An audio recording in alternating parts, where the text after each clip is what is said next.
نہ کہ کتاب و سنت کے علم کے مطابق۔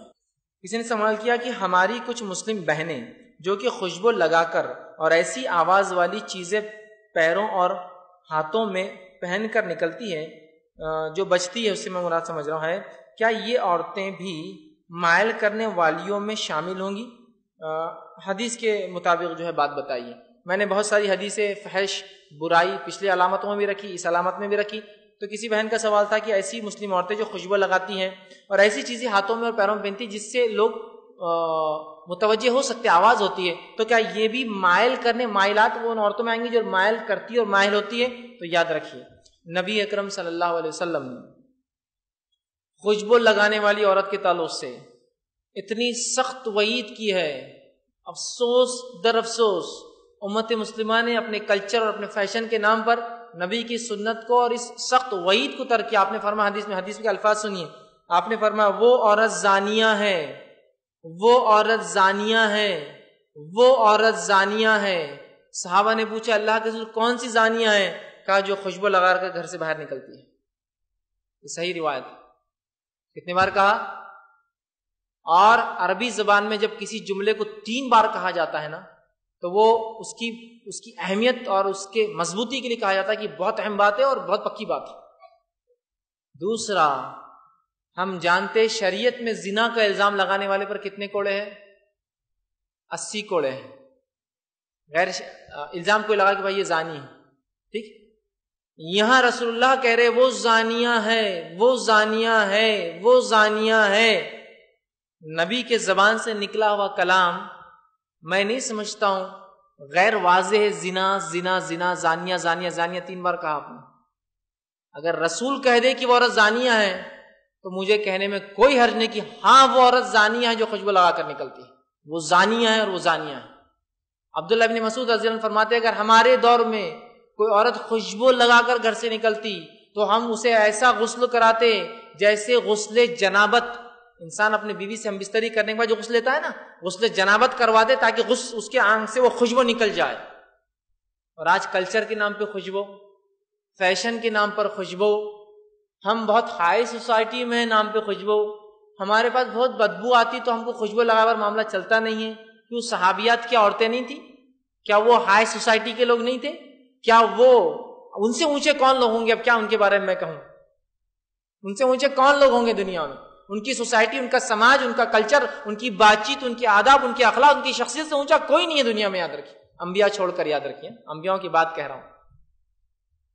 نہیں، ہماری سوسائٹی میں بغیر خوشبو کے نہیں ہوتا ہے، اور عورتیں اس پہ لگا رہی ہے۔ اور یہ تو ٹھیک تھا فار مین کوئی چیز پہ لکھا ہوا ہو، مردوں کے لیے خوشبو، فار وومن بھی آتا ہے، لیکن عورتیں لگا رہے ہیں۔ اور مسلم خاتون برقع تو پہنے ہیں لیکن خوشبو کی وجہ سے لوگ پلٹ پلٹ کر دیکھ رہے ہیں اس لیے کہ خوشبو وجہ بنتی ہے لوگوں کے آپ کی طرف مائل ہونے کے لیے۔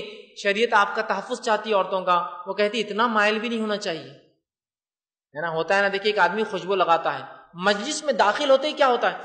کون آ گیا؟ ارے کون آ گیا؟ ماشاءاللہ کیا خوشبو ہے! بھائی صاحب کہاں سے خوشبو لائے آپ نے؟ یہ کہاں سے لیتے آپ عطر؟ میں بھی ڈھونڈا، یہ عطر تو مجھے ملتا نہیں، بڑی اچھی خوشبو ہے نا۔ آپ مائل اٹریکٹ اس طرف ہوتے ہیں۔ اب ایک خاتون روز خوشبو لگا کر نکلتی ہے تو کیا ہوگا؟ ویسے ہی مسئلے چالو ہے تو خوشبو کی بات تو کیا ہوگا؟ آپ اندازہ لگا سکتے نا، شریعت نہیں چاہتی۔ دوسرا، بجنے والی کوئی چیز ہاتھوں اور پیروں میں پہننا، قرآن نے اس کو منع کیا، اور قرآن نے کہا کہ وہ اپنی زیبائے زینت کو چھلکا کر نہ چلے، اور اگر اندر پہنتی بھی ہے، مطلب اگر سمجھو کوئی عورت ہے زیورات پہنتی ہے اور اندر پہنتی ہے، پردے کے اندر پہنتی ہے، تو ایسے پاؤں مار کر نہ چلے، ایسا تیز نہ چلے جس سے کیا پہنا ہے پتہ چل رہا ہے، مطلب اس کی آواز سے پتہ چل رہا ہے کہ اس نے کیا پہنا ہے۔ تو عورت کے لیے ایسی کوئی چیز پہننا جو آواز کرتی ہے جائز نہیں ہے، چاہے پھر وہ چوڑیوں کا بجنا ہو یا پیزب کے گھنگرو ہو، ہاں، یا پھر کسی اور قسم کے وہ بیل بوٹے والے بھی زیور آتے ہیں اس کے اندر کچھ لگا بج رہا ہے، اس لیے کہ جب کوئی چیز بجیں گی تو اس سے کیا ہوتا ہے؟ کیا ہوتا ہے؟ لوگ متوجہ ہوتے ہیں، کون؟ شریعت نے منع کر دیا۔ تو ایسی چیزیں اپنے جسم پر نہ ڈالے جو بجتی ہو، ٹھیک ہے؟ اور بہت سے لوگوں کا تو حالت یہ ہے بچہ پیدا بھی نہیں ہو تو گھنگرو پیر میں ڈال دیتے ہیں۔ یہ شریعت جو آلات اور موسیقی کے آلات سے اتنی دور اپنے آپ کو رکھتی ہے، اس کے ماننے والے اپنے ہونے والے بچے کو شیطان کی آلاتی ڈال دے رہے، گھنگرو ڈال رہے ہیں. کیا عجیب بات ہے نا، کیا عجیب بات ہے، ذرا سوچنے کی چیز. جانور کے گلے میں گھنٹی ڈالی جاتی ہے تو مجھے پتا ہے کہ گھنٹی بجتے رہیں گی تو پتا چلے گا بیل گائے کہاں چل رہے میرے. بچے کو ڈالنے سے کیا حکمت ہے اس کے پیچھے مجھے بتائیے، سوائے اس کے کہ بچپن سے آپ نے اس کو بجنے اور اس چیزوں کو کر دیا. کھیلنے کے لیے کوئی وہ ایک الگ چیز ہے، جسم پر ڈالنا. پھر بڑا ہونے کے بعد بھی ظاہر سی بات ہے ایسی چیزیں پیزب ہے جو بج رہے ہیں، چوڑیاں ہیں جو ایسی جو کھن کھن بج رہی ہے، تو یہ تمام چیزیں درست نہیں ہوں گی، یاد رکھیے. ٹھیک ہے. اور پبلک میں پہن کر نکلنا تو بہت سخت بات ہے، یاد رکھیے درست نہیں. اس لیے کہ اپنی پرائیویٹ لائف میں اگر کوئی یہ کر لے، پرائیویٹ لائف سے مراد گھر میں اپنے شوہر کے کمرے میں، وہ پرائیویٹ لائف ہوتی ہے. اسی کو بولتے ہیں پرائیویٹ. بولے تو گھر کے اندر کچھ بھی کرو نہیں، پرائیویٹ مطلب اپنے روم میں جہاں میاں بیوی اکیلے ہوتے ہیں.